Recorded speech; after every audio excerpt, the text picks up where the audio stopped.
Assalamualaikum warahmatullahi wabarakatuh. Perkenalkan, nama saya Indri Aulia Maya Finati, NIM 20622010032, Kampus ITB Ahmad Dahlan, Jakarta. Saya di sini akan menjelaskan tentang sistem akuntansi penggajian dan pengupahan. Apa sih perbedaan gaji dan upah?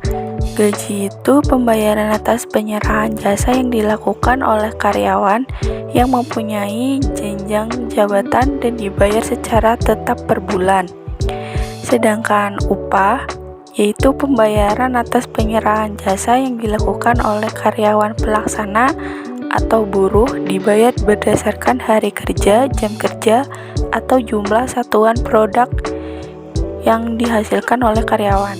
Adapun fungsi yang terkait, yang pertama ada fungsi kepegawaian, yang kedua ada fungsi pembuat daftar gaji dan upah, yang ketiga ada fungsi pencatat waktu, yang keempat ada fungsi keuangan, dan yang terakhir ada fungsi akuntansi. Yang pertama ada fungsi kepegawaian, bertanggung jawab dalam pengangkatan karyawan, penetapan jabatan, penetapan tarif gaji dan upah, promosi dan penurunan pangkat, mutasi karyawan, penggantian karyawan dari pekerjaannya, dan penetapan berbagai tunjangan kesejahteraan karyawan, serta perhitungan gaji dan upah karyawan.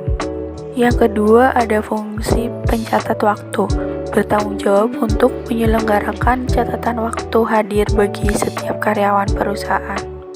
Yang ketiga ada fungsi pembuat daftar gaji dan upah, bertanggung jawab untuk membuat daftar gaji dan upah yang berisi penghasilan bruto yang menjadi hak dan berbagai potongan yang menjadi beban setiap karyawan selama jam waktu pembayaran gaji dan upah. Yang keempat ada fungsi keuangan, bertanggung jawab atas pelaksanaan pembayaran gaji dan upah serta berbagai tunjangan kesejahteraan karyawan. Yang terakhir ada fungsi akuntansi, bertanggung jawab atas pencatatan biaya tenaga kerja dan distribusi biaya tenaga kerja untuk kepentingan perhitungan harga pokok produk dan penyediaan informasi guna pengawasan biaya tenaga kerja. Informasi yang diperlukan oleh manajemen.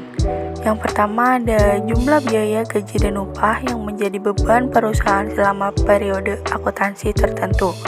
Yang kedua ada jumlah biaya gaji dan upah yang menjadi beban setiap pusat pertanggungjawaban selama periode akuntansi tertentu.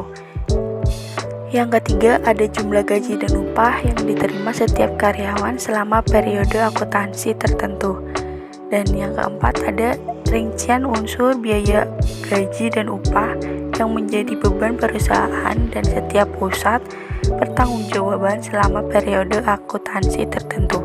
Dokumen yang digunakan ada dokumen pendukung perubahan gaji dan upah, kartu jam hadir, kartu jam kerja, daftar gaji dan daftar upah, rekap daftar gaji dan rekap daftar upah, surat pernyataan gaji dan upah, amplop gaji dan upah, bukti kas keluar.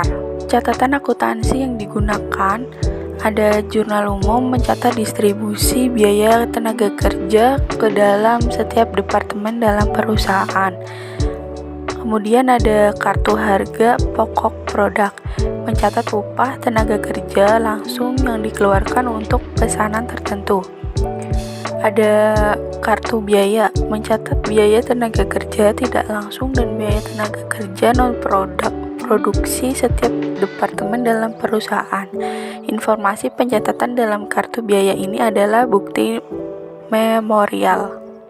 Yang terakhir ada kartu penghasilan karyawan, yaitu mencatat penghasilan dan berbagai potongannya yang diterima oleh setiap karyawan. Penghasilan ini dipakai sebagai dasar perhitungan PPh pasal 21 yang menjadi beban para karyawan. Adapun jaringan prosedur sistem penggajian, yaitu pencatatan waktu hadir, pembuatan daftar gaji, distribusi biaya gaji, pembuatan bukti kas keluar, dan pembayaran gaji. Jaringan prosedur sistem pengupahan, yaitu ada pencatatan waktu hadir, pencatatan waktu kerja, pembuatan daftar upah, distribusi biaya upah, pembuatan bukti kas keluar, pembayaran upah.